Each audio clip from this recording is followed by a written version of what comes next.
The chains around Alira Voss's wrists were cold enough to burn. She did not cry out. She had learned long ago that crying out only made the guards laugh harder. Instead, she kept her chin lifted and her eyes forward, watching the tall iron gates of Ashcroft Castle rise before her like the jaws of some sleeping beast. Behind her, the wagon that had carried her for 3 days creaked as the driver climbed down. He did not look at her. Nobody ever looked at her, not really. To the people of Vaymore, she was not a person. She was a mistake. A girl who turned 18 and did not shift into a wolf on the night of the full moon, as every child in the kingdom was supposed to do. A girl born wrong. "Move," one of the guards said, shoving her shoulder. Alira stumbled forward, her bare feet meeting cold stone. The courtyard around her buzzed with activity. Servants carried baskets of bread. Soldiers sharpened blades near the eastern wall. And somewhere above her, on a balcony she could not yet see, a pair of golden eyes watched her arrival with quiet interest. She did not know his name yet. She did not know that the man watching her was Draven Ashcroft, the Alpha King of the entire Western Territory, a man whose temper was said to be colder than winter itself. All she knew was that she had been sent here by mistake, delivered instead of returned to her home pack, and that mistake would soon change the shape of her entire life. 3 days earlier, Alira had been standing in the town square of her small border village, listening to a royal messenger read the king's newest decree. All wolfless citizens, the messenger had announced, all those unfortunate enough to reach adulthood without a wolf spirit, were to be relocated to serve in border outposts. Too weak to be trusted with real duties, too broken to be treated as equals.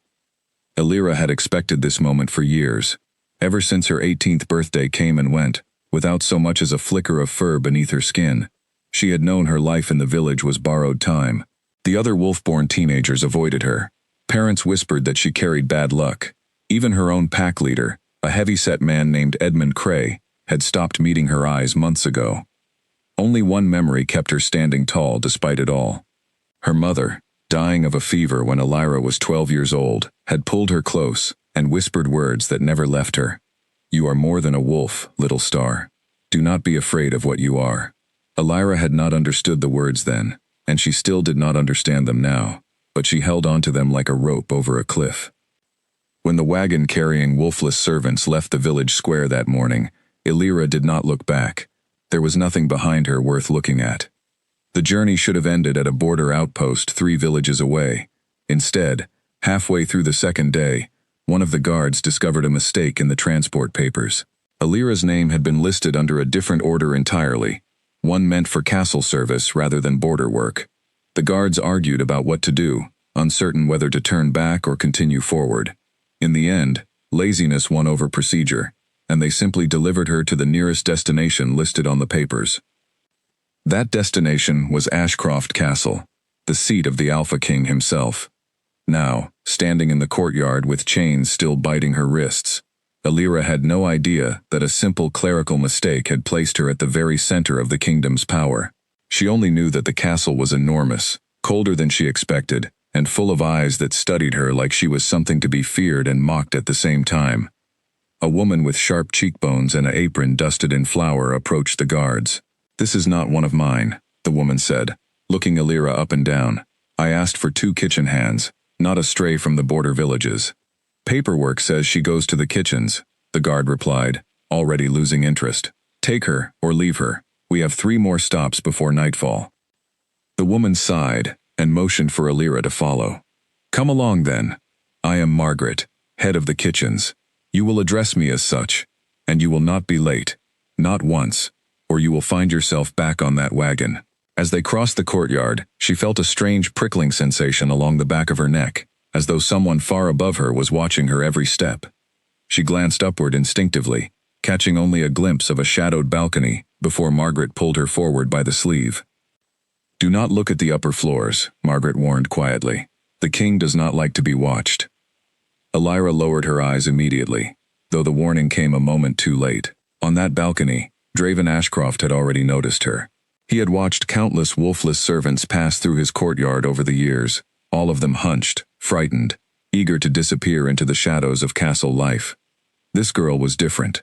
Even in chains, even surrounded by armed guards, she had walked like someone who refused to be small. Draven frowned, turning away from the balcony railing. He had no time for curiosity about a kitchen servant, no matter how unusual her posture. His kingdom faced pressure from the northern territories, whispers of rebellion among smaller packs, and a council that grew more demanding with each passing season. A servant girl was the least of his concerns, or so he told himself. The kitchens of Ashcroft Castle were louder and hotter than anything Alira had experienced in her small village. Steam rose from enormous pots. Knives clattered against wooden boards. Servants shouted orders back and forth without pause. Margaret assigned Alira to washing duty near the back corner, handing her a stack of dishes taller than her own torso. "Do not break anything," Margaret warned before disappearing into the chaos. Alira set to work immediately, scrubbing plate after plate in silence. The other kitchen workers glanced at her occasionally, whispering among themselves, but none of them approached her directly. She was used to this treatment. Being invisible was, in some strange way, safer than being noticed. Hours passed. Her hands grew raw from the hot water, her back ached from bending over the wash basin, and still she worked without complaint. When the dinner rush finally slowed, an older woman with silver-streaked hair sat down beside her, resting her tired feet on an overturned crate. "You are new," the woman said. It was not a question. "Yes," Alira answered quietly. "I am Beatrice. I have worked in these kitchens for 30 years. Beatrice studied Alira for a long moment, her eyes narrowing slightly. "You do not smell like a wolf." Alira stiffened. "I do not have one." Beatrice's eyebrows rose, though she did not seem shocked, only curious. "Wolfless, then. That explains the border papers." She paused, glancing around to make sure no one else was listening. Strange thing, though. Most wolfless folk carry a certain scent, a hollow kind of emptiness. You do not smell hollow at all. You smell like something else entirely. Something old. Alira did not know how to respond to that. She had never been told she smelled like anything other than wrongness. "I do not understand what you mean." Beatrice waved a hand dismissively, though her eyes remained thoughtful. "Never mind an old woman's imagination. Finish your dishes before Margaret notices you resting." That night, Alira was given a small cot in a shared servants' quarters near the kitchen storerooms. The room was cramped, filled with the soft breathing of a dozen other exhausted workers. She lay awake for a long time, staring at the cracked ceiling above her, thinking about Beatrice's strange words. Something old. What could that possibly mean? She thought of her mother's final whisper. "You are more than a wolf, little star." For the first time in years, that whisper did not feel like empty comfort. It felt like the beginning of a question she had never dared to ask. The following morning, Alira woke before dawn, as was expected of kitchen staff. She dressed quickly in the plain gray uniform Margaret had provided, and made her way toward the kitchens through empty stone corridors. The castle at this hour felt different, quieter, almost peaceful despite its imposing size. As she turned a corner near the servants' passage, she nearly collided with a tall figure moving in the opposite direction. She stumbled backward, quickly lowering her eyes and murmuring an apology, expecting a scolding or worse. Instead, silence.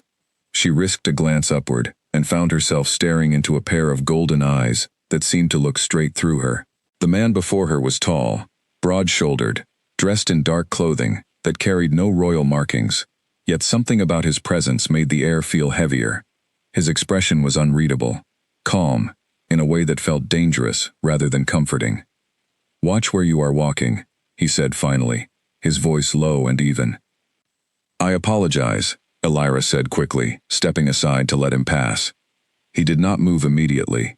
Instead, he studied her for a long moment, his gaze sharp and assessing, as though trying to solve a puzzle he had not expected to encounter in a servant's corridor. Alira felt her pulse quicken under his stare, though she could not explain why. There was nothing threatening in his posture, yet every instinct in her body told her this man held more power than anyone she had ever stood before. "You are new," he said eventually. "Yes," she replied, keeping her eyes lowered as she had been taught. "I arrived yesterday." "Wolfless," he continued, though it was more observation than question. Alira's shoulders tensed slightly. "Yes." Something flickered across his expression, too quick for her to identify. Then, without another word, he stepped past her and continued down the corridor, his footsteps fading into silence. Alira remained frozen for several seconds, her heart pounding for reasons she could not fully understand. It was not until she reached the kitchens, breathless and confused, that Beatrice pulled her aside with wide eyes. "You spoke with the king," Beatrice whispered, disbelief coloring her voice. Elira froze. "What?" The man in the corridor. Tall, golden eyes, dressed plainly.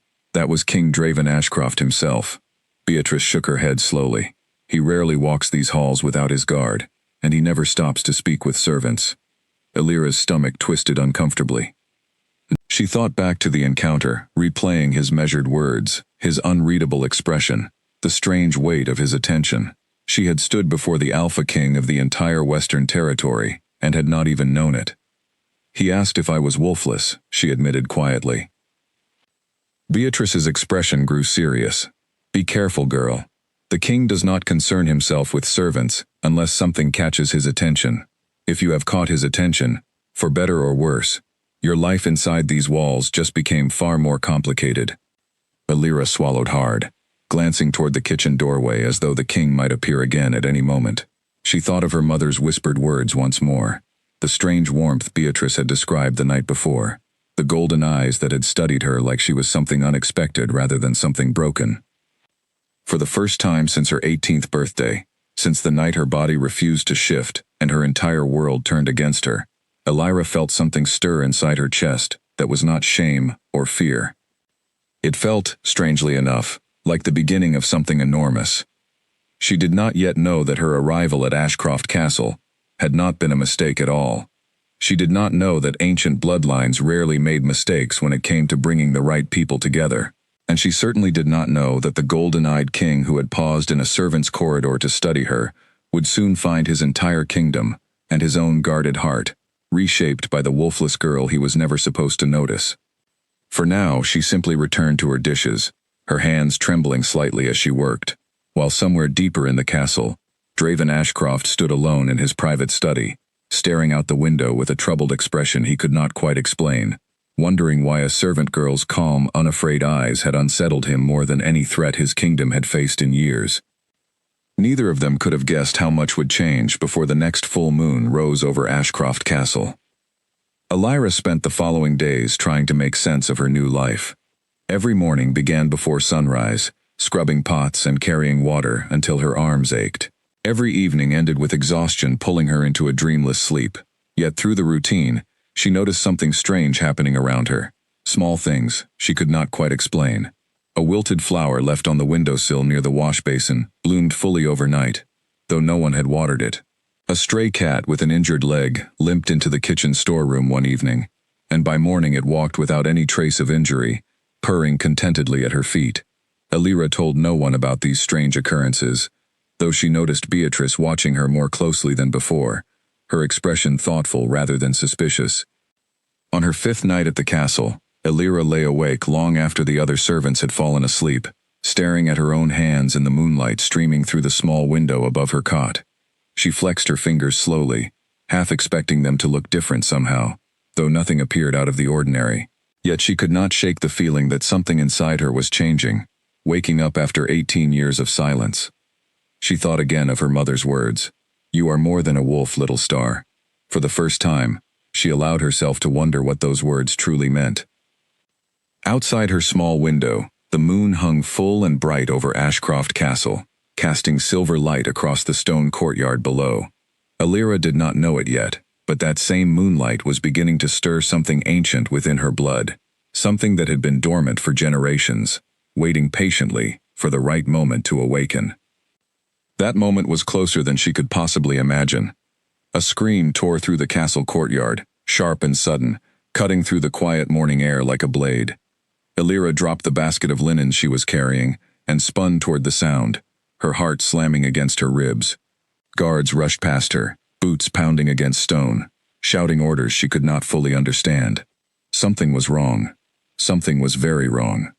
"Stay inside," Margaret hissed, grabbing Elira's arm and pulling her toward the kitchen doorway. "This is not our concern." But Elira could not look away. Through the gap in the doorway, she watched as a young stable boy was carried across the courtyard, his leg twisted at an unnatural angle, blood soaking through his torn trousers. "He had fallen from the hayloft," someone shouted, Landed wrong. Might lose the leg entirely if a healer did not arrive soon. Illyra's chest tightened painfully. Without thinking, without considering the consequences, she pulled free of Margaret's grip and pushed through the gathering crowd of servants and guards. "Girl, get back," a guard barked, but Illyra was already kneeling beside the injured boy, her hands hovering uncertainly over his mangled leg. She did not know why she did it. She did not understand the instinct that pulled her forward, the strange warmth building beneath her palms, as though something inside her recognized what needed to happen. She pressed her hands gently against the boy's leg, ignoring the guard's protests, ignoring Margaret's frantic whispers behind her.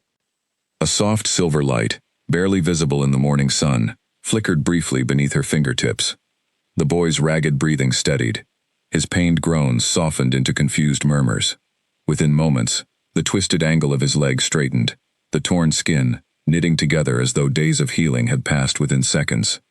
The crowd around them fell into stunned silence.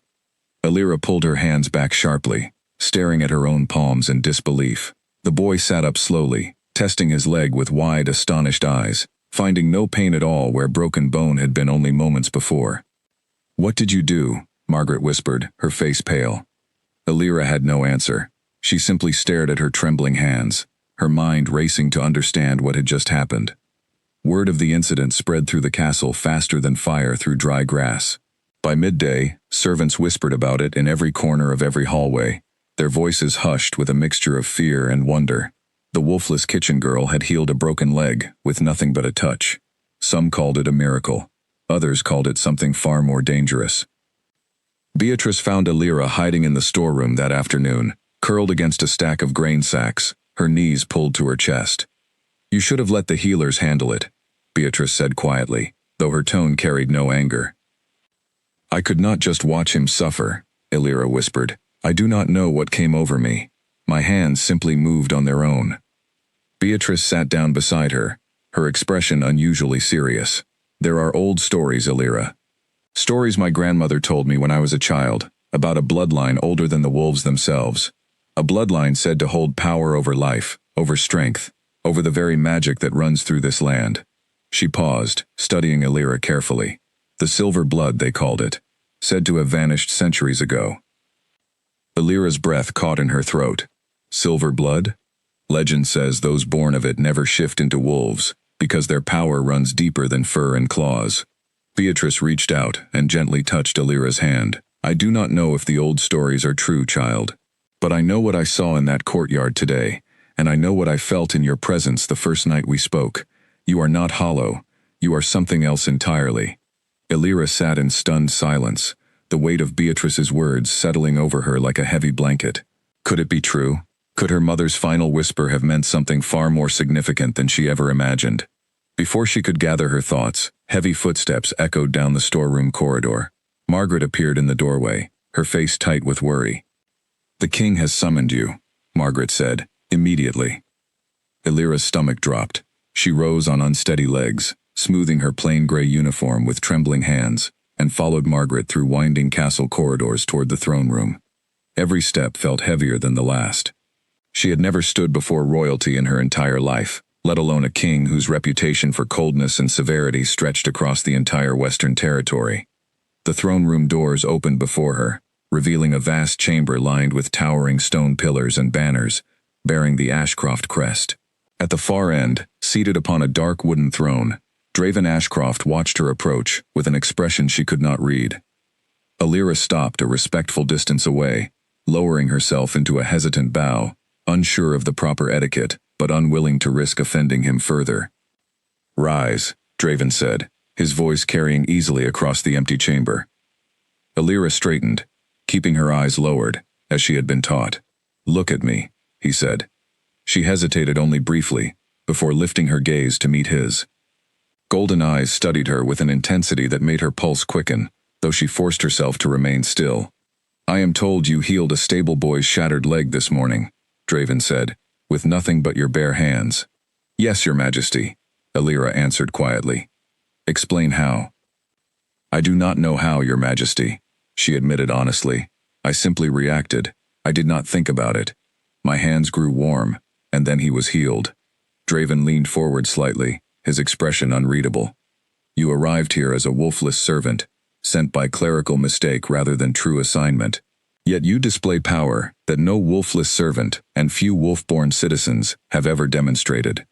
He paused, studying her closely. Who are you, truly? Elira's heart pounded. I am no one, your majesty. Simply a girl from a border village who never shifted. I do not believe that, Draven said flatly. No one heals shattered bone with mere instinct. Whatever you are hiding, I suggest you consider carefully whether hiding it serves you well. Elira swallowed hard, fear and confusion tangling together in her chest. I am not hiding anything intentionally, your majesty. I do not understand what is happening to me, any more than you do. For a long moment, Draven simply studied her, his golden eyes searching her face, as though trying to determine the truth of her words. Something in her expression, perhaps the genuine confusion, the raw vulnerability she could not fully hide, seemed to shift something in his own demeanor. You will remain in the castle, he said finally, not in the kitchens. I want you where I can observe you directly. Effective immediately, you will assist in the castle's private chambers, under close watch. Elira's eyes widened. Your Majesty, I am only a servant. I do not. This is not a request, Draven interrupted, his tone final. You will be moved by evening. Margaret will explain your new duties. Elira had no choice but to bow again, her mind spinning with confusion and unease. As she turned to leave the throne room, she caught one final glimpse of Draven's expression, a flicker of something unreadable crossing his sharp features, before he masked it entirely. That evening, Elira found herself standing in a small but far more comfortable chamber near the castle's private wing, her few belongings gathered into a single bundle. Margaret had explained her new duties briskly, listing tasks related to maintaining the private study and assisting with minor errands, though her tone carried an unmistakable warning beneath the words.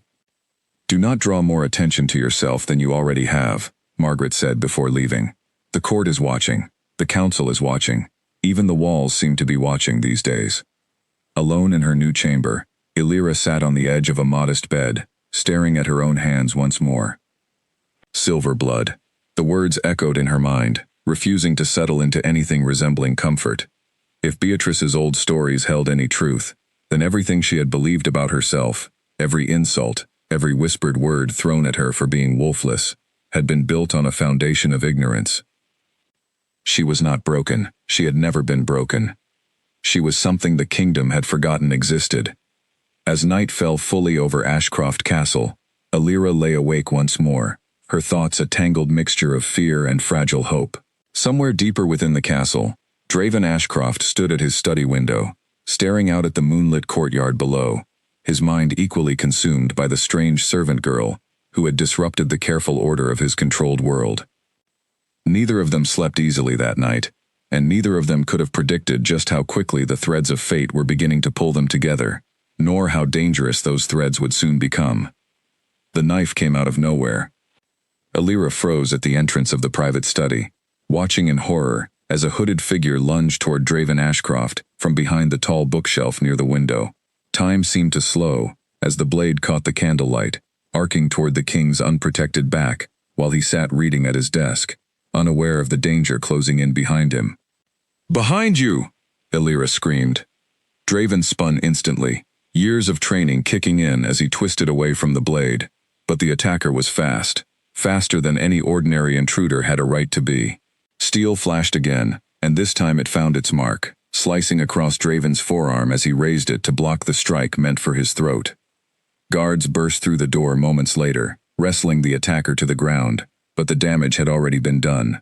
Blood soaked through Draven's sleeve, dripping onto the polished floor as he pressed his other hand against the wound, his jaw tight with pain he refused to show. "Get the healer!" someone shouted. But Elira was already moving, crossing the room before she fully understood what she intended to do. She knelt beside Draven, her hands trembling as she reached for his injured arm. "Let me help," she said quietly. Draven's golden eyes met hers, wary and pained, but he did not pull away. Perhaps it was exhaustion. Perhaps it was something else entirely. Whatever the reason, he allowed her trembling hands to press against the wound. The same soft silver light from days earlier flickered beneath her fingertips, faint but unmistakable. Draven inhaled sharply as warmth spread through his arm, the sharp pain dulling into a distant ache. Within moments, the bleeding slowed to nothing, the torn skin beginning to knit together in a way that defied every law of nature he understood. Guards and servants alike stood frozen, watching in stunned silence as the wolfless servant girl healed the Alpha King with nothing but her bare hands. "Enough," Draven said quietly, though his voice lacked its usual sharpness. Elira pulled her hands back immediately, breathless from the effort, her vision swimming slightly at the edges.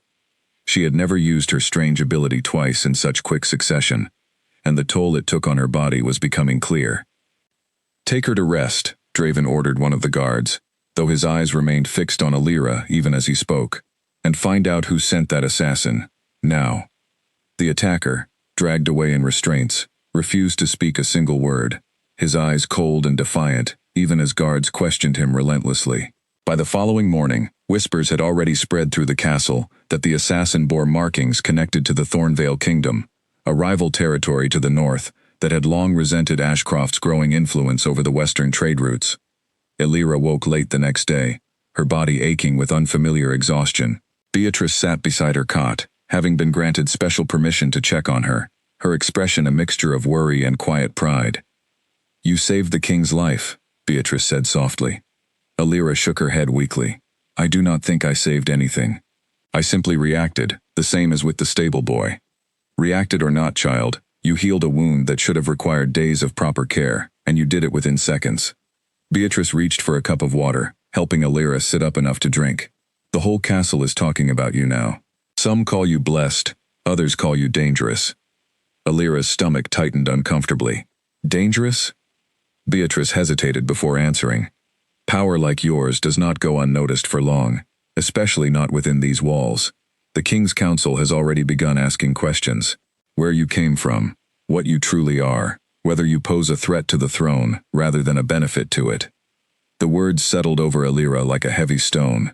She had only wanted to survive, to find some small measure of peace, despite being cast out by her own pack. Instead, she had become the center of political suspicion within the most powerful kingdom in the Western Territories. Later that evening, once her strength had returned enough to walk steadily, Elira was summoned once again to the private study, the same room where the attack had taken place only a day before. Draven sat behind his desk, his forearm now wrapped in a light bandage more for appearance than necessity, given how thoroughly her healing had already mended the wound. "Sit," he said, gesturing to the chair across from him. Elira obeyed cautiously, folding her hands in her lap. "You saved my life yesterday," Draven said, studying her carefully. "Twice now, your presence has prevented serious harm within this castle. I do not believe in coincidence." "Neither do I, anymore," Elira admitted quietly. Draven leaned back in his chair, his golden eyes narrowing thoughtfully. "My council believes you may be connected to an ancient bloodline, one thought extinct for centuries. They call it the Silver Blood. Do you know of it?" Elira's breath caught. "I have heard the name recently, Your Majesty, from an old kitchen worker's stories. I do not know if it applies to me." "I believe it does," Draven said simply. "No wolfless servant heals wounds with a touch. No ordinary human survives a Alpha King's presence without a single flicker of instinctive fear. You are something else entirely, Elira Voss, and I intend to understand exactly what that means before this kingdom faces further danger." Elira met his gaze steadily, despite the fear tightening her chest. "And if I truly am part of this bloodline, Your Majesty, what happens to me then?" Draven was quiet for a long moment, his expression unreadable. "That depends entirely on what the Silver Blood truly means for the future of this kingdom, and whether you intend to be an asset to my throne, or a threat against it." The words hung heavily in the air between them, neither threat nor promise, simply cold uncertainty. Elira lowered her eyes, unsure how to answer a question that even she did not fully understand. "I have never wanted power, Your Majesty," she said finally. "I only wanted to survive." Something in her quiet honesty seemed to reach him. Draven's sharp expression softened, just slightly, the tension in his shoulders easing by a fraction. "Survival," he repeated softly, "a concept I understand better than most believe." Their eyes remained locked for a long moment, an unspoken understanding passing between them despite the vast difference in their stations. Then, Just as quickly as it appeared, the moment shattered as a sharp knock echoed against the study door. "Enter," Draven called, his voice returning to its usual commanding tone. An older man entered, dressed in formal council robes, his expression grim. "Your Majesty, we have received word from our scouts along the northern border. Thornvale forces are massing near the mountain pass. This was no simple assassination attempt. It appears to be the opening move of something far larger." Draven's jaw tightened, the weight of leadership settling visibly across his shoulders once more. "Prepare the War Council. I will address this within the hour." The council member bowed and departed swiftly, leaving Draven and Alira alone once more, though the fragile moment between them had already dissolved into the harsh reality of looming conflict. "You should return to your chamber," Draven said, his tone distant once more. "Rest while you can. I suspect the coming days will demand a great deal from all of us." Alira nodded silently and rose to leave, though she paused at the doorway, glancing back at the king who sat heavily behind his desk, the weight of an entire kingdom pressing down upon him. "Your Majesty," she said softly, "whatever this silver blood truly is, I promise you, I do not wish harm upon your kingdom." Draven's golden eyes lifted to meet hers one final time. "I am beginning to believe that, Alira Voss, which troubles me more than I expected it to." She left the study with her heart pounding, uncertain whether his final words carried warning or something far gentler beneath their surface. As she made her way back through the darkened castle corridors, she could not shake the feeling that the fragile peace she had briefly found within these walls was about to be tested, far beyond anything she had yet faced. Outside, beyond the castle's high stone walls, storm clouds gathered over the northern mountains, and somewhere within those clouds, the first true threat to Ashcroft Castle was already beginning to move. The letter arrived tucked inside an old wooden box that Alira had not seen in 6 years. She recognized it the moment Beatrice carried it into her chamber, her hands trembling with the weight of the memory it carried. It was her mother's box, the same one that had disappeared from the family cottage shortly after her mother's death, the same one Alira had assumed was lost forever when their village elders redistributed her mother's belongings among the pack. "Where did you find this?" Alira asked, her voice barely above a whisper. "A courier delivered it this morning," Beatrice explained, setting the box gently on the small table beside Alira's bed. "Said it was addressed to you specifically, forwarded from your old village once word spread that you now reside within the castle." Alira's fingers hovered over the box's worn latch, hesitant, almost afraid of what she might find inside. After a long moment, she finally opened it, revealing a folded letter resting atop a small collection of pressed flowers and a tarnished silver pendant she did not recognize. The letter was written in her mother's handwriting, unmistakable despite the years that had passed. "My dearest Alira, if you are reading this, then the time has finally come for you to understand what I could never explain while you were young. Our bloodline is not wolf, nor human, nor anything the packs of this kingdom would recognize as normal. We are silver blood, the last remnants of an ancient people who walked this land, long before the first wolf ever shifted beneath the moon." Alira's hands trembled as she continued reading, Beatrice standing silently beside her, offering quiet support without interrupting. "Our bloodline was hunted centuries ago, feared by early Alpha Kings, who saw our power as a threat to their own authority. We can heal what wolves cannot. We can sense truth where deception hides. And in rare cases, when our blood calls strongly enough, we can grant strength, or take it away from even the most powerful Alpha. This is why we hid, why I never told you the truth until you were ready, why I feared what might happen if the wrong people discovered what you truly are, before you understood your own strength. Wear the pendant always. It will protect you when your power grows too strong to control alone. And remember, little star, you were never broken. You were simply waiting for the right moment to become who you were always meant to be. All my love, always, your mother." Alira lowered the letter with unsteady hands, tears blurring her vision as she reached for the tarnished silver pendant resting in the box. The moment her fingers touched the cool metal, a faint warmth spread through her palm, as though the pendant recognized her touch. "It is true then," Beatrice said softly, her voice filled with quiet awe. "The old stories were true all along." Alira nodded slowly, fastening the pendant around her neck with trembling fingers. For the first time in her entire life, the endless questions surrounding her wolfless birth finally had answers. She was not cursed. She was not broken. She was the last known descendant of a bloodline that predated the very foundation of the kingdom she now lived within. But with those answers came new fears entirely. If her bloodline had once been hunted by Alpha Kings fearing its power, what would happen now that Draven Ashcroft himself had already begun asking questions about her true nature? That evening, as Alira sat alone in her chamber, turning the pendant over in her fingers, a soft knock interrupted her thoughts. She opened the door to find Draven standing in the corridor, his expression more troubled than she had ever seen it. "May I speak with you?" he asked, his voice quieter than usual. Alira stepped aside, allowing him to enter. He glanced around the modest chamber briefly, before his eyes settled on the silver pendant resting against her collarbone. "Where did that come from?" he asked. "My mother," Alira answered honestly. "It arrived today, along with a letter explaining everything I never understood about myself." Draven's jaw tightened slightly. "And what does it explain?" Alira hesitated only a moment before deciding honesty was her only true path forward. "I am Silverblood, Your Majesty. The last of an ancient bloodline that existed long before the wolves ever shifted. My mother hid the truth to protect me, fearing what might happen if the wrong people discovered what I truly am." Draven was silent for a long moment, his golden eyes studying her with an intensity that made her pulse quicken.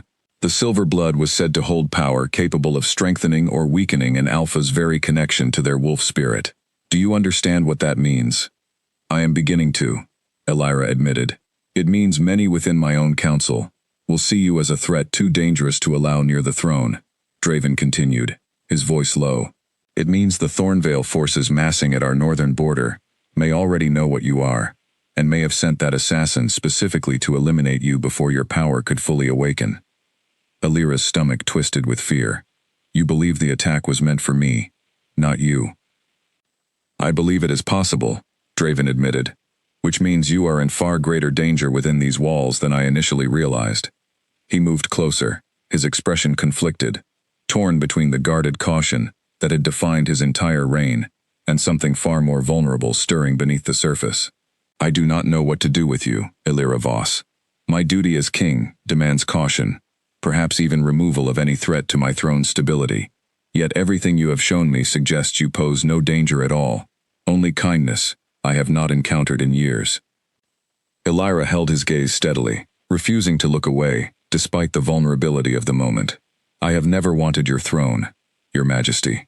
I only want to understand who I am, and perhaps, for the first time in my life, to belong somewhere without fear of being cast aside."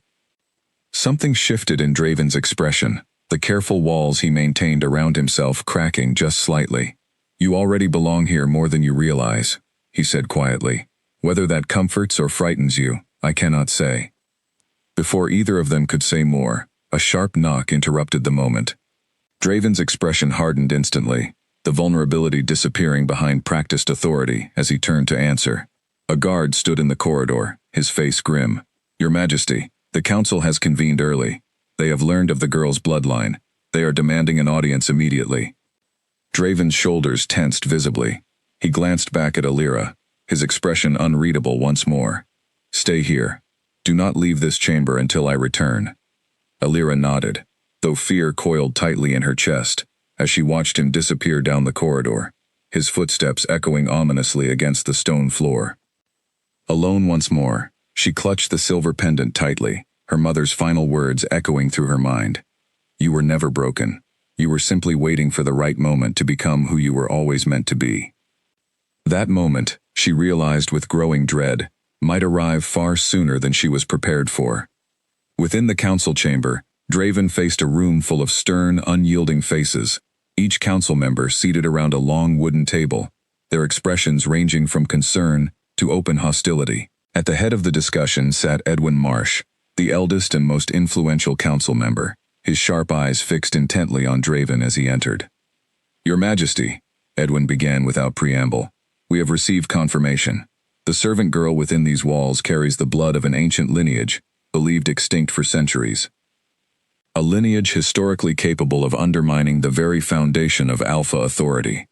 "I am aware," Draven replied evenly, taking his seat at the head of the table. Then you understand the danger she represents, Edwin continued. History teaches us that silver blood descendants, whether intentionally or not, have destabilized entire kingdoms by shifting the balance of power away from rightful alpha rule. We cannot allow such a risk to remain within these walls, especially not during a time when Thornvale forces already threaten our borders. Draven's expression remained carefully controlled, though tension radiated from every line of his posture. What exactly are you suggesting, Edwin? The older man met his gaze directly, his voice unwavering. We are suggesting, Your Majesty, that the girl be removed from the castle entirely, or dealt with in whatever manner ensures she never becomes a weapon turned against your throne. The room fell into heavy silence, every council member awaiting Draven's response. He sat motionless for a long moment, his mind torn between the demands of leadership and an unfamiliar, unwelcome protectiveness that had taken root within him over the past several days. Finally, he spoke, his voice carrying the full weight of royal authority. The girl remains under my direct protection.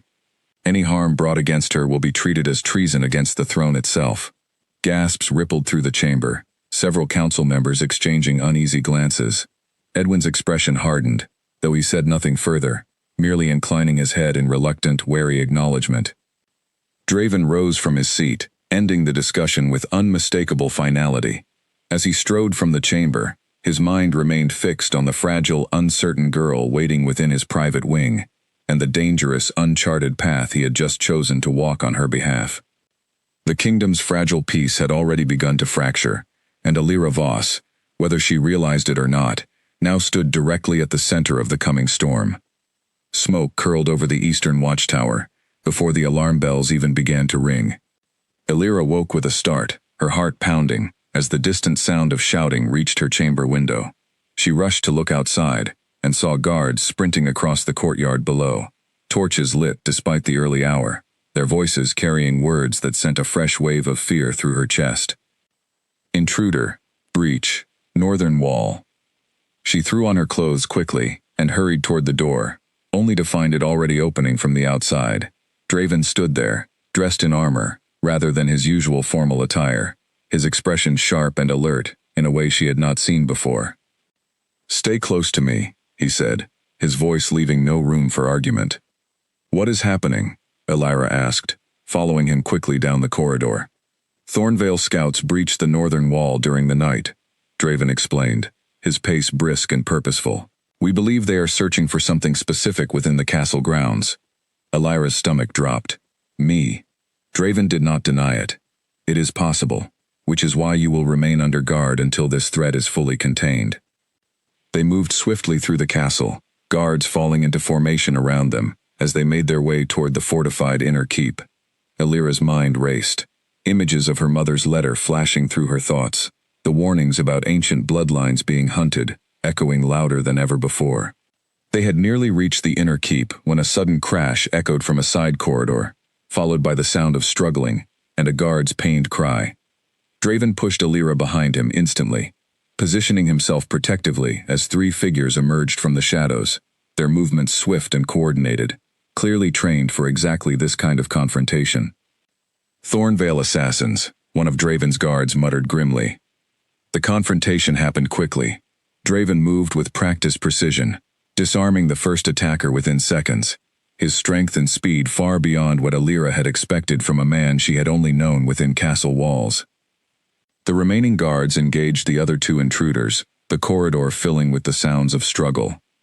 Alira pressed herself against the wall, fear paralyzing her for a long moment, until she noticed one of the intruders breaking free from the guards, lunging directly toward her with a blade raised high.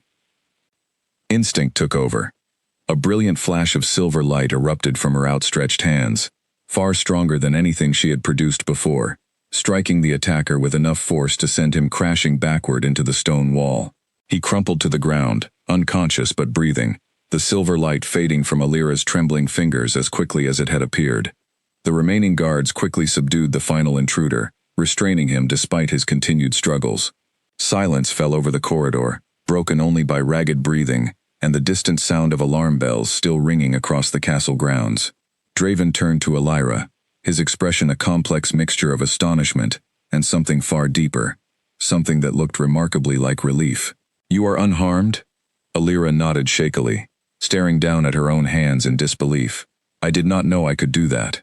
"Neither did I," Draven admitted quietly, stepping closer to her, "but I am grateful you could."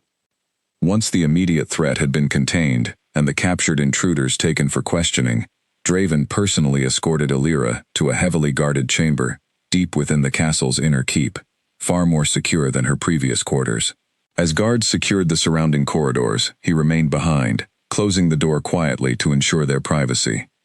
"That display of power," Draven said carefully, "was far beyond anything I witnessed from you before, beyond simple healing entirely." Alira sank onto the edge of the bed, exhaustion catching up with her rapidly. "I do not understand what is happening to me, Your Majesty. Every time danger threatens, something stronger seems to wake within me." Draven sat across from her, studying her carefully. "Perhaps your power grows stronger the more it is needed. Perhaps it recognizes true threat and responds accordingly. Or perhaps," Alira said quietly, "it simply recognizes when someone I have come to care for is in danger."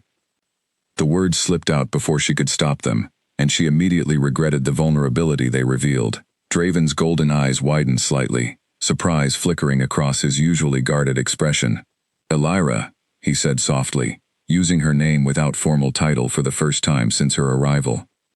"I apologize, Your Majesty. That was inappropriate of me to say," Alira said quickly, looking away in embarrassment. Draven reached out gently, his fingers brushing beneath her chin, guiding her gaze back toward him with surprising tenderness. "Do not apologize for honesty. I have surrounded myself with careful, calculated words for so long that I had nearly forgotten what genuine honesty sounds like." Their eyes remained locked, the tension between them shifting into something far softer, far more fragile than the danger they had just survived together. For a moment, neither of them spoke, simply existing within the quiet understanding that had grown steadily between them over the past several days. "I owe you my life," Draven said finally, his voice low, "twice now. And I owe you shelter. When the rest of the world discarded me," Alira replied softly. "Perhaps we are simply even, Your Majesty." A faint, unfamiliar smile tugged at the corner of Draven's mouth, the first genuine smile Alira had seen from him since her arrival. "Draven," he said, "you may call me Draven when we are alone like this." Alira's heart fluttered unexpectedly at the invitation. "Draven," she repeated softly, testing the sound of his name without formal distance between them. The moment lingered, warm and fragile, until a sharp knock interrupted them once again. Draven straightened immediately, the careful walls of authority returning to his posture as he rose to answer. A guard stood outside, his expression grim despite the successful defense against the intrusion. "Your Majesty, the captured intruders have confirmed our fears. They were sent specifically to locate and eliminate the Silver Blood descendant residing within these walls. Furthermore, they claim additional forces are already moving toward our borders, under direct orders from Thornvale's ruling Alpha." Draven's jaw tightened, the weight of impending conflict settling heavily across his shoulders once more. He turned back toward Alira, his expression torn between duty and the fragile connection they had only just begun to build. "This changes everything," he said quietly. Alira nodded, understanding the unspoken truth behind his words. She was no longer simply a servant, caught within castle walls by clerical mistake. She had become the center of a conflict capable of reshaping the entire Western territory, whether she wished for such responsibility or not. "Whatever comes next," Alira said, rising to stand beside him with quiet determination, "I will not run from it. Not this time." Draven studied her for a long moment, something like admiration flickering across his features. "Then we face it together," he said firmly. "Whatever the cost." Outside the castle walls, storm clouds continued gathering over the northern mountains, the distant rumble of thunder, echoing like a warning, of the greater conflict soon to arrive. Neither Alira nor Draven could yet know just how quickly that conflict would reach their doorstep, nor how much would be demanded of them both before peace could ever be restored to the kingdom they now stood ready to defend together. The council chamber erupted into shouting the moment Draven announced his decision to keep Alira within the castle, despite the confirmed threat from Thornvale forces. "You endanger this entire kingdom for the sake of one wolfless girl," Edwin Marsh snapped, slamming his palm against the wooden table. Every soldier we lose in the coming conflict, every village that suffers under Thornvale aggression, that blood will rest upon your decision, Your Majesty. Draven remained standing at the head of the table, his expression carved from stone, despite the mounting pressure surrounding him. The girl did not choose her bloodline, Edwin, nor did she request this conflict. Removing her would not guarantee peace, only cowardice on our part. Cowardice, Edwin repeated bitterly, or wisdom. History remembers kings who protected their kingdoms above personal attachments far more favorably than those who did not. The accusation hung heavily in the air, and though Draven refused to acknowledge the deeper truth within Edwin's words, he could not fully deny it either. His growing feelings toward Elira had complicated decisions that should have remained purely strategic, and he knew several council members had already noticed the shift in his demeanor whenever her name arose. "The decision is made," Draven said finally, his voice leaving no further room for debate. "Prepare our forces for the possibility of conflict. I want scouts stationed along every border route within 3 days." The council reluctantly complied, though tension lingered thick within the chamber, as members filed out one by one, several casting wary, disapproving glances toward their king, before departing entirely. Meanwhile, within the castle's private training grounds, Elira found herself standing awkwardly amid a group of soldiers, having been summoned by Draven himself to begin basic combat instruction. He believed, correctly, that her growing power required proper control, and that leaving her untrained left both herself and the castle vulnerable during increasingly dangerous times. "Focus on your breathing," instructed Gideon, one of Draven's most trusted guards, assigned personally to oversee her training. "Your power seems to respond most strongly to genuine emotion, particularly fear or protective instinct. We need to help you access it deliberately, rather than relying purely on desperate circumstance." Elira nodded, closing her eyes as instructed, focusing on the warmth of her silver pendant resting against her collarbone. Slowly, carefully, she reached inward, searching for the strange energy that had surfaced so unpredictably during moments of crisis. A faint silver glow flickered weakly around her hands, nowhere near as powerful as the bursts she had produced during actual danger, but progress nonetheless. "Good," Gideon encouraged. Again. They continued for nearly an hour, Elira growing steadily more comfortable accessing her power in controlled bursts, though nowhere near mastering it entirely. Sweat dampened her forehead by the time Draven arrived to observe her progress personally, his expression unreadable as he watched from the training grounds entrance. "She improves quickly," Gideon reported once training concluded. Draven nodded, his gaze lingering on Elira as she caught her breath nearby. "Continue her instruction daily. I fear we will need every advantage available before long." As Gideon departed to attend other duties, Draven approached Elira directly, offering a water skin, which she accepted gratefully. "You seem troubled," Elira observed, studying his expression carefully. "The council grows increasingly resistant to my decisions regarding your protection," Draven admitted honestly. "Edwin believes I risk the entire kingdom's stability by allowing personal feelings to influence strategic judgment." Elira's chest tightened with guilt. "Perhaps he is not entirely wrong to worry, Draven. I never wished to become a source of division within your court." "You did not create this division," Draven replied firmly. "Fear and prejudice against something misunderstood created it, long before you ever arrived within these walls. I refuse to allow that same fear to dictate decisions that determine who deserves protection and who does not." His conviction settled something uneasy within Elira's chest, though worry remained regarding the growing tension surrounding her presence. What happens if Thornvale forces continue advancing? What happens if war becomes unavoidable? Draven's expression grew serious. "Then we prepare to face it, together, as we agreed. But I would prefer to explore other options first if possible." "Other options?" Elira asked. "Diplomacy," Draven explained.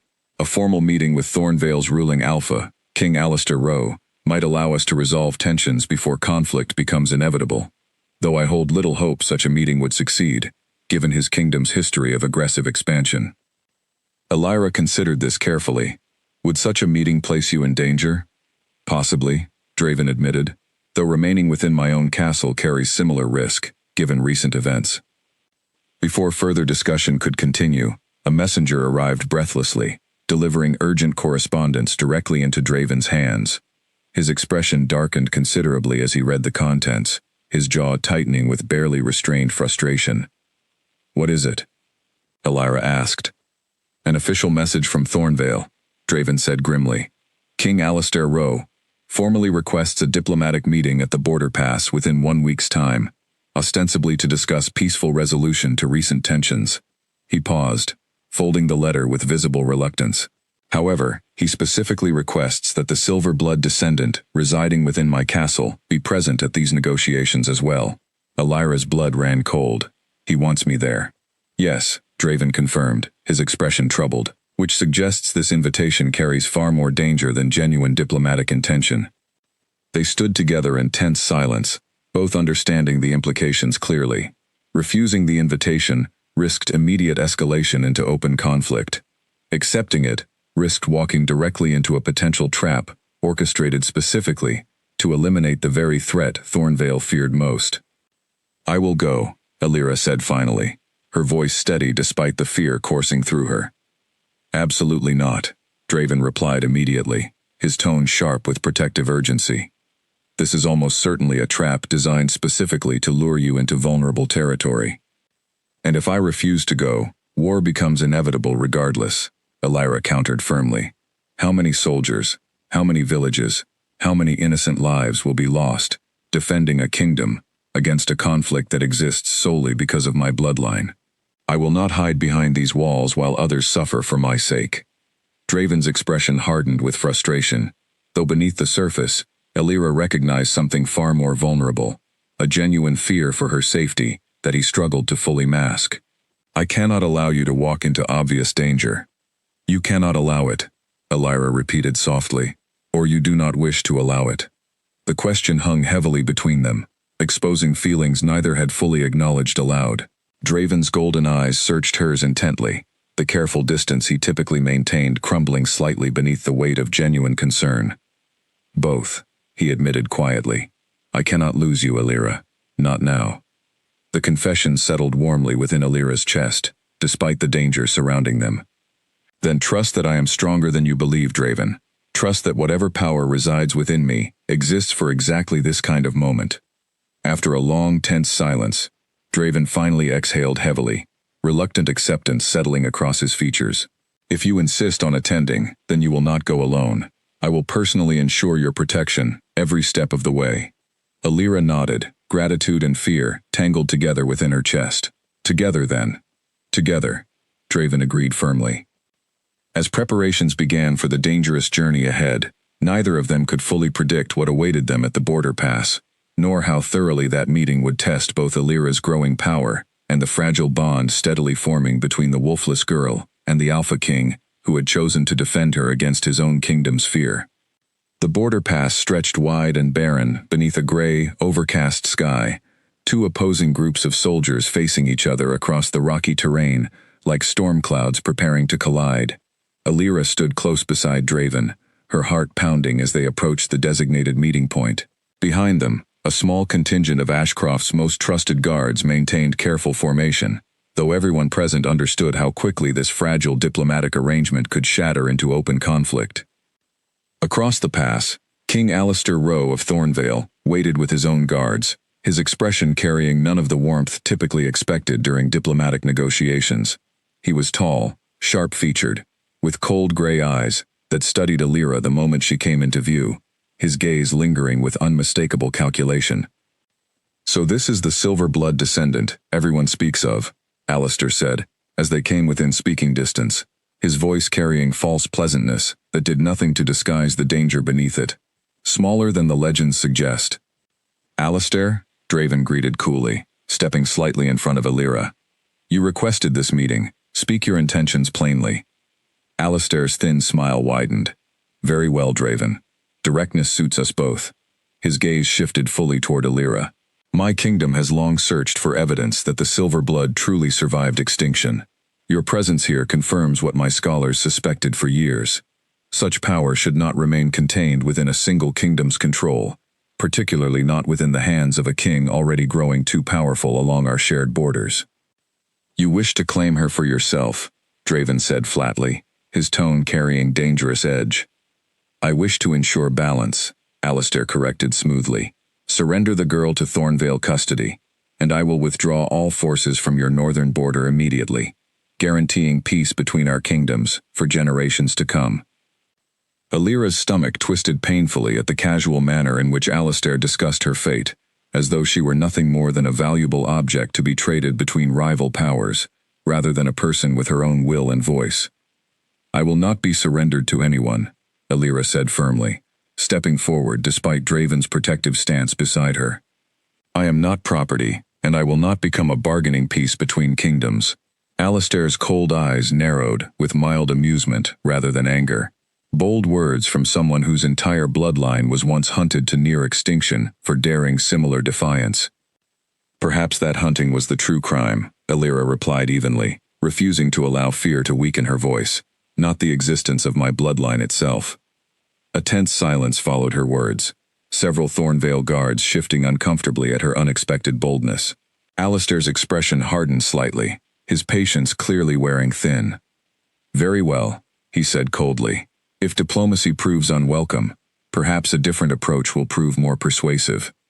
The moment the words left his mouth, chaos erupted. Thornvale soldiers surged forward without warning, breaking the fragile peace of the negotiation entirely. Draven's guards responded instantly, weapons drawn, forming a protective barrier around both Alira and their king as the two opposing forces clashed violently across the rocky pass. "Stay behind me," Draven commanded, positioning himself directly in Alira's path as chaos erupted around them. Alira's heart raced as she watched skilled warriors exchange blows only feet away, the sounds of clashing steel and shouted commands filling the air. Fear threatened to overwhelm her, yet beneath that fear, something steadier began to rise, the same protective instinct that had awakened her power during previous moments of crisis. A Thornvale soldier broke through the defensive line, lunging directly toward Draven with his weapon raised. Alira reacted instantly, throwing herself forward without hesitation, her hands glowing bright silver as she intercepted the attack, deflecting the blow with a burst of raw energy that sent the soldier stumbling backward in stunned confusion. "Alira!" Draven shouted, alarm coloring his voice as he registered the risk she had just taken on his behalf. "I told you," Alira said breathlessly, her hands still glowing faintly. "I am stronger than you believe." The battle raged around them for several tense minutes, Ashcroft's disciplined forces gradually gaining the advantage against Thornvale's disorganized assault. Alistair, watching his forces falter, retreated several steps backward, his expression twisting with frustration rather than genuine defeat. "This is far from finished," Alistair called out, his voice carrying clearly across the chaotic battlefield. "The silver blood will belong to Thornvale eventually, one way or another." With that final threat, Alistair signaled his remaining forces to retreat, disappearing back across the border with the surviving members of his contingent. Silence gradually settled over the battlefield, broken only by the labored breathing of exhausted soldiers and the distant sound of wind sweeping across the rocky terrain. Draven turned immediately toward Alira, relief and lingering fear mixing openly across his features as he took in her disheveled but unharmed appearance. "Are you injured?" "No," Alira said, though exhaustion from using her power so intensely left her legs unsteady beneath her. "Just tired." Draven reached out instinctively, steadying her with a firm hand against her arm. "You should not have exposed yourself to such danger." "I could not simply watch you face that blade unprotected," Alira replied softly, "just as you refused to let harm come to me." Their eyes met, understanding passing silently between them despite the chaos surrounding them only moments before. Draven's expression softened considerably, the careful distance he typically maintained crumbling further beneath obvious, undeniable affection. "We should return to the castle," he said finally, though his hand remained gently supportive against her arm. "This confrontation confirms exactly what we feared. Thornvale will not stop pursuing you, Alira, not now that Alistair has witnessed your power firsthand." Alira nodded wearily, allowing Draven to guide her back toward their waiting horses. As they began the journey homeward, surrounded by the weary but victorious remnants of their guard, Alira could not shake the lingering weight of Alistair's parting threat. "The silver blood will belong to Thornvale eventually, one way or another." She glanced toward Draven, riding steadily beside her, his jaw set with quiet determination despite the exhaustion visible in his posture. Whatever challenges still awaited them, she found unexpected comfort in knowing she would not face them alone. Yet as they rode further from the border pass, neither of them could have anticipated how quickly Alistair's determination would translate into far more dangerous action, nor how soon Ashcroft Castle itself would become the true battleground for the growing conflict surrounding Alira's mysterious, powerful bloodline.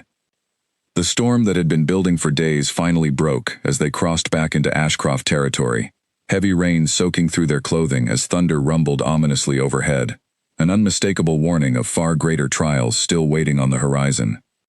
Edwin Marsh stood at the center of the council chamber, flanked by nearly every other senior member of Draven's court, their expressions grim and unified against him for the first time since his reign began. "The border confrontation confirms our worst fears," Edwin declared, his voice carrying sharp authority through the tense chamber. "Thornvale will not stop until they possess the girl, and this castle has already become a target for open conflict as a result. We are formally requesting, Your Majesty, that you reconsider your position regarding her continued presence here." Draven stood rigid at the head of the table, his patience visibly thinning after days of mounting pressure from every direction. "You ask me to hand her over, knowing full well what fate awaits her within Thornvale's control." "We ask you to protect this kingdom," Edwin corrected firmly. "Thousands of lives depend upon the decisions made within this chamber, Your Majesty. Are those lives truly worth less than the safety of a single individual?" The question struck deep, and Draven found himself unable to offer an immediate response, the weight of leadership warring visibly against the personal conviction that had grown steadily within him over recent weeks. "Give us until tomorrow," Draven said finally, his voice carrying exhausted authority. "I will consider every option available before making a final decision." The council reluctantly agreed, though dissatisfaction lingered heavily in the room, as members slowly filed out, several exchanging troubled glances that suggested growing division within the kingdom's leadership itself. Elsewhere within the castle, Alira sat alone in her chamber, unaware of the pressure mounting against Draven on her behalf. She turned her mother's silver pendant absently between her fingers, lost in troubled thought about the confrontation at the border pass and the ominous threat Alistair had left hanging in the air. A soft knock interrupted her thoughts. She opened the door to find Beatrice standing outside, her expression uncharacteristically serious. "The council pressures the king to remove you from the castle," Beatrice said without preamble, clearly troubled by what she had overheard through castle gossip. "Some even suggest more permanent measures should removal alone fail to satisfy Thornvale's demands." Alira's chest tightened painfully. "They wish to eliminate me entirely." "Some do," Beatrice admitted reluctantly, though the king has firmly resisted such suggestions thus far. "But how much longer can he resist an entire council united against him?" Alira asked quietly, fear and guilt tangling together within her chest. "I cannot allow him to sacrifice his own authority, his own kingdom's stability, for my sake alone." Beatrice reached out, gently squeezing Alira's hand. "The king does not see it as sacrifice, child. He sees it as doing what is right, regardless of personal cost." Alira considered this carefully, her mind racing through possible solutions. She could not simply allow Draven to destroy his own standing within his kingdom on her behalf, yet she also refused to willingly surrender herself into Thornvale's dangerous custody. That evening, as darkness fell fully over Ashcroft Castle, Alira made her way quietly toward Draven's private study, determined to speak with him directly about the growing crisis surrounding her presence. She found him standing at the window, staring out at the storm still raging beyond the castle walls, exhaustion evident in every line of his posture. "Draven," she said softly, closing the door behind her. He turned, his expression softening immediately upon seeing her, though the weariness in his golden eyes remained visible, despite his effort to mask it. "Alira, you should be resting." "I could not rest, knowing what pressure you face because of me," she admitted, crossing the room to stand beside him. "The council wants me removed, perhaps worse. I cannot allow you to fracture your own kingdom's stability for my sake." "It is not your decision to make," Draven replied firmly, though his voice carried no anger, only quiet determination. "I chose to protect you, Alira, and I do not regret that choice." "Even if it costs you everything?" Alira asked, searching his expression carefully. Draven turned to face her fully, reaching out to gently take her hands within his own. "Alira, Since your arrival within these walls, I have questioned nearly every certainty I once held about power, about duty, about what truly matters within a kingdom's leadership. You have shown me kindness and courage I had nearly forgotten existed, buried beneath years of calculated rule and guarded distance. Alira's breath caught at the raw honesty within his words. Draven, I am not simply protecting you out of duty any longer, he continued softly, his thumb tracing gentle circles across the back of her hand. I am protecting you, because losing you would cost me something far greater than political stability. It would cost me the first genuine happiness I have known in years. The confession hung warmly between them, the careful distance neither had fully acknowledged, finally dissolving entirely. Alira lifted her gaze to meet his, her heart pounding with emotions she had long denied herself the comfort of feeling. I never expected to find belonging within these walls, she whispered. Yet somehow, despite everything, I have found exactly that, with you. Draven's expression softened further, warmth replacing the exhaustion that had weighed upon him only moments before. Slowly, giving her every opportunity to step away, he leaned forward, resting his forehead gently against hers. Whatever the council demands, whatever Thornvale threatens, Draven murmured, I will not surrender you. Not now, not ever. Alira closed her eyes, allowing herself, for the first time in longer than she could remember, to simply exist within a moment of genuine safety and connection, free from fear or judgment. Their quiet moment was interrupted abruptly by the sound of distant shouting echoing through the castle corridors, followed swiftly by the sharp ringing of alarm bells. Draven straightened immediately, his protective instincts overriding the tender moment as he moved quickly toward the study door. Stay here, he instructed firmly. Before he could leave, however, a guard burst through the doorway, breathless and alarmed. Your Majesty, Thornvale forces have been spotted approaching from the northern ridge. Their numbers suggest full invasion rather than simple skirmish. Draven's expression hardened instantly, the weight of impending war settling heavily across his features. He turned back toward Alira, his golden eyes carrying fierce determination beneath the fear neither of them could fully hide. It seems Alistair grew tired of waiting, Draven said grimly. Prepare the castle defenses immediately. I want every available soldier positioned before nightfall.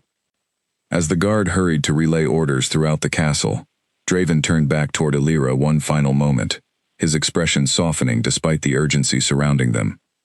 Whatever happens tonight, he said quietly, know that everything I said moments ago remains true. Alira nodded, determination steadying her racing heart, despite the fear coursing through her veins.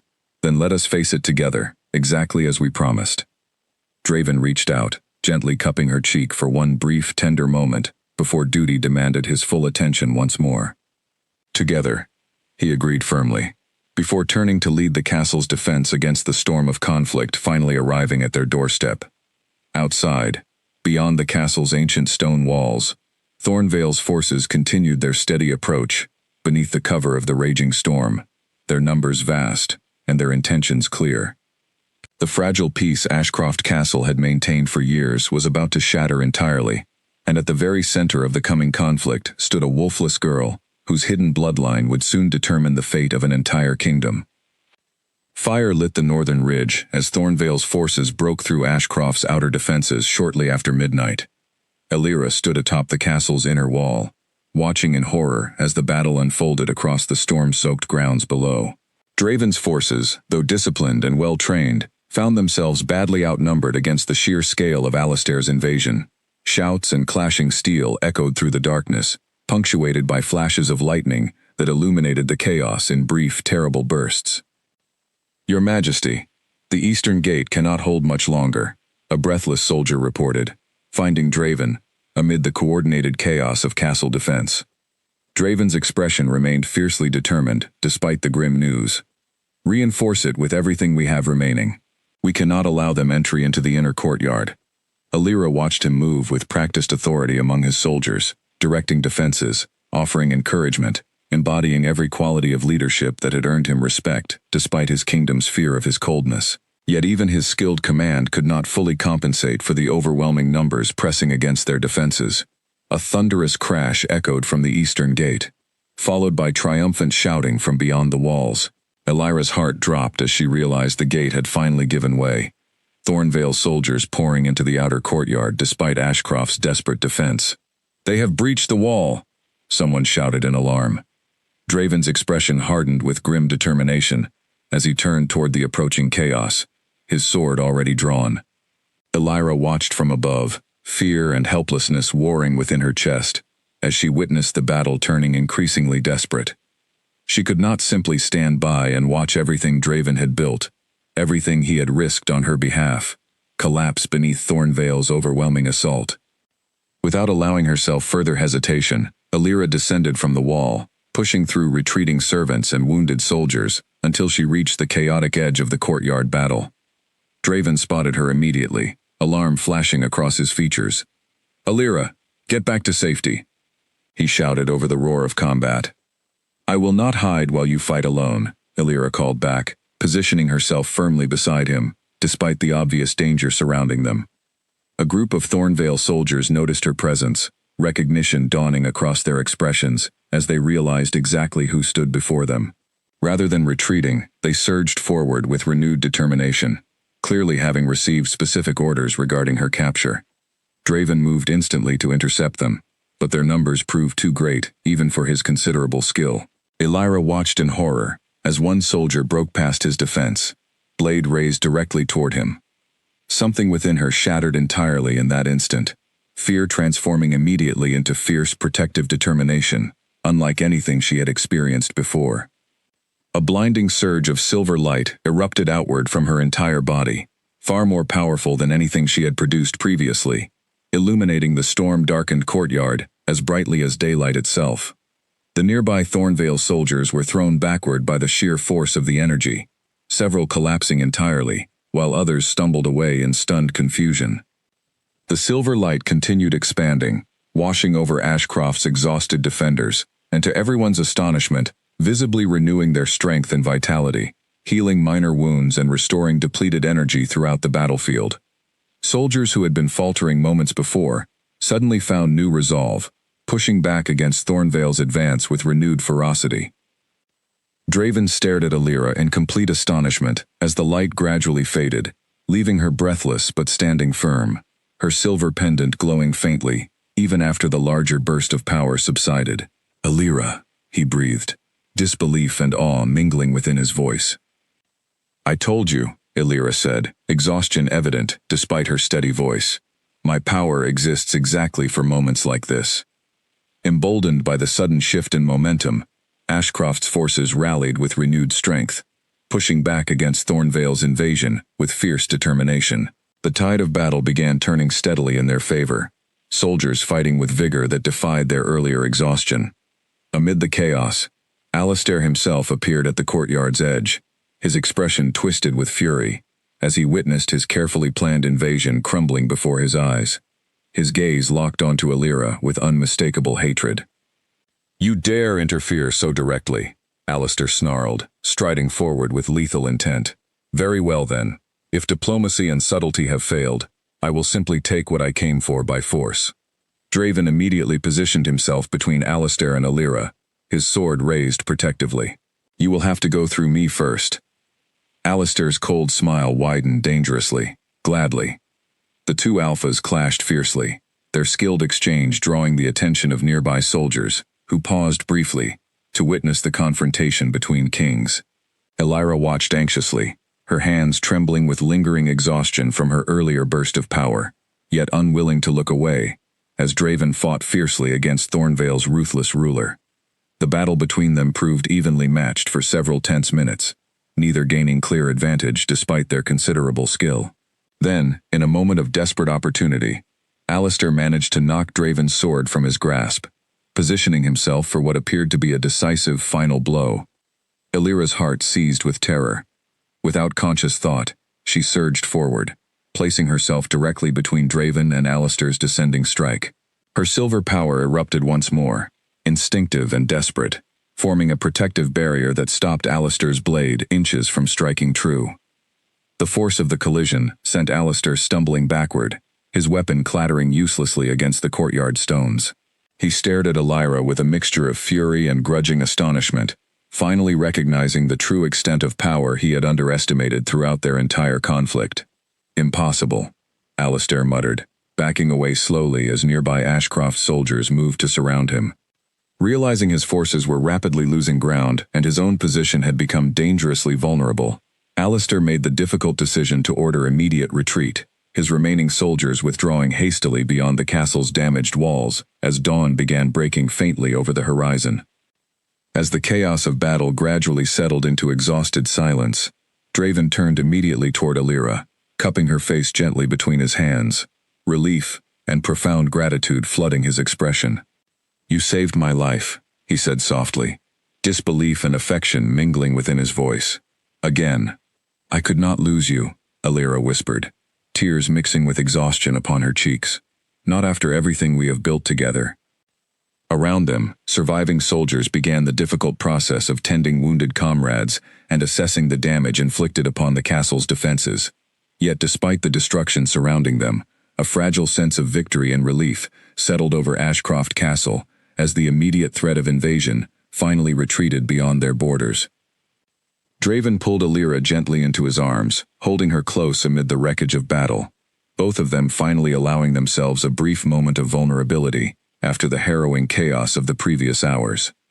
"This is far from finished," Draven murmured against her hair, "but for now, we have survived. Together." Alira nodded against his chest, exhaustion and relief washing over her in equal measure. Whatever challenges still remained ahead, she found unwavering strength in the knowledge that she no longer faced them alone. As dawn fully broke over the battered but unconquered walls of Ashcroft Castle, whispers began spreading rapidly among the surviving soldiers and servants alike, tales of the wolfless girl whose extraordinary power had turned the tide of an entire battle, saving both her king and his kingdom from Thornvale's ruthless invasion. The kingdom that had once discarded her as broken and cursed now owed its very survival to the strength she carried within her silver blood, a truth that would soon reshape not only Alira's own destiny, but the entire future of Ashcroft's throne.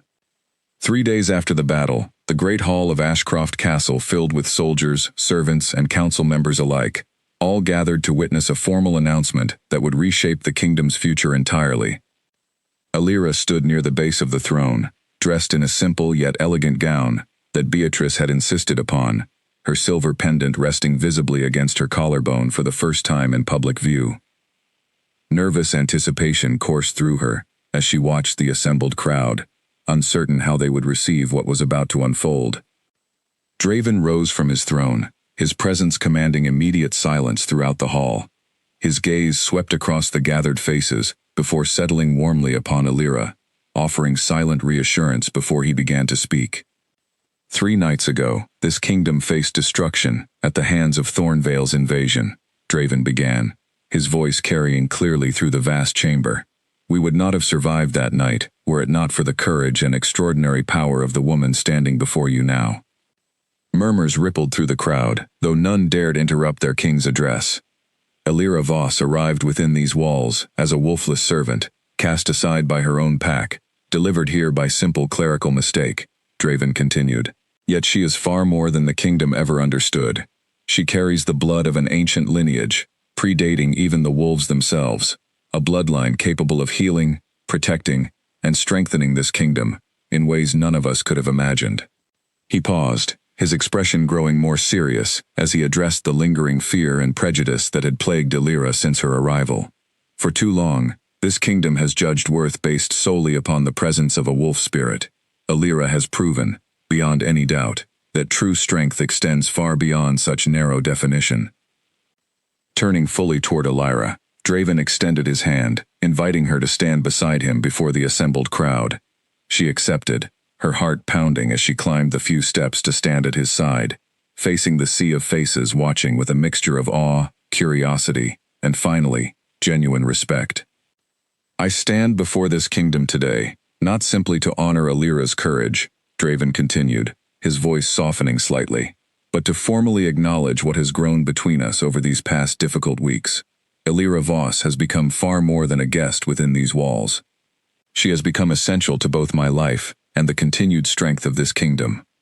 Alira's breath caught as Draven turned to face her fully, his golden eyes filled with warmth and unmistakable affection, despite the formal setting surrounding them.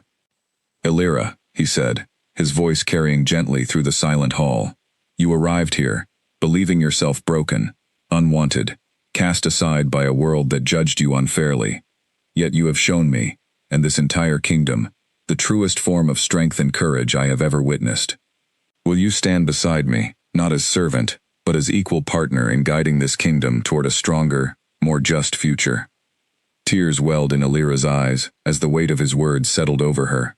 Years of rejection and loneliness finally giving way to acceptance and belonging beyond anything she had ever dared imagine. "Yes," she whispered, before repeating more firmly for the assembled crowd to hear. "Yes, I will stand beside you, Draven." A collective cheer erupted through the great hall, servants and soldiers alike celebrating the announcement with genuine enthusiasm. Even several council members, including a visibly humbled Edwin Marsh, offered respectful bows toward Illyra, their earlier skepticism finally giving way to grudging admiration for everything she had sacrificed on behalf of their kingdom.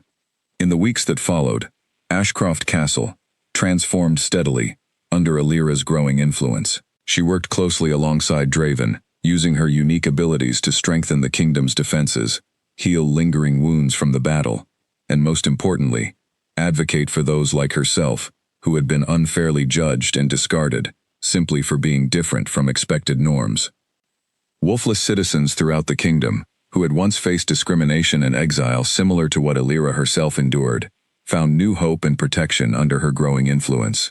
Draven, guided by Illyra's compassionate perspective, issued new decrees ensuring fair treatment and opportunity for every citizen, regardless of whether they carried a wolf spirit or not. Word of Thornvale's failed invasion and Illyra's extraordinary power spread rapidly throughout neighboring territories, discouraging further aggression against Ashcroft's now formidable defenses. Alistair Rowe, humiliated by his failed conquest, retreated into cautious isolation, unwilling to risk further confrontation against a kingdom now protected by both a formidable Alpha King and an ancient, powerful bloodline thought lost to history. On a quiet evening several months after the battle, Illyra stood once again upon the castle's inner wall, watching the sunset paint brilliant colors across the horizon, the same wall where she had once watched fires burn during Thornvale's desperate invasion. Draven joined her quietly, wrapping his arms gently around her from behind as they watched the peaceful evening settle over their kingdom. "Do you ever regret it?" Draven asked softly, resting his chin against her shoulder. "Everything that happened since your arrival here?" Illyra considered the question carefully, memories flooding through her mind, the pain of rejection, the fear of discovering her true power, the danger of war, and ultimately, the unexpected happiness she had found within these very walls that had once felt so cold and threatening. "No," she answered finally, turning within his embrace to face him directly. "Every difficult moment led me exactly here, to exactly this life I never dared to dream possible. I was told my entire life that being wolfless made me broken, unworthy of belonging anywhere. Yet here I stand, not despite that difference, but because of it, having found strength, purpose, and love I never believed I deserved." Draven's expression softened with deep affection as he gently cupped her face within his hands. "You were never broken, Illyra. You were simply waiting for the right moment to reveal exactly how extraordinary you truly are."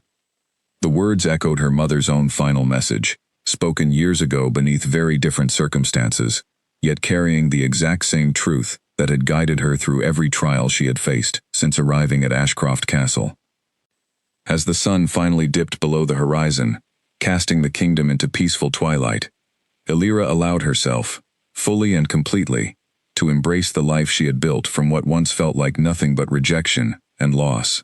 The wolfless girl the kingdom had once discarded now stood as living proof that true power came not from fitting expected norms, but from the courage to remain true to oneself, despite every obstacle standing in the way.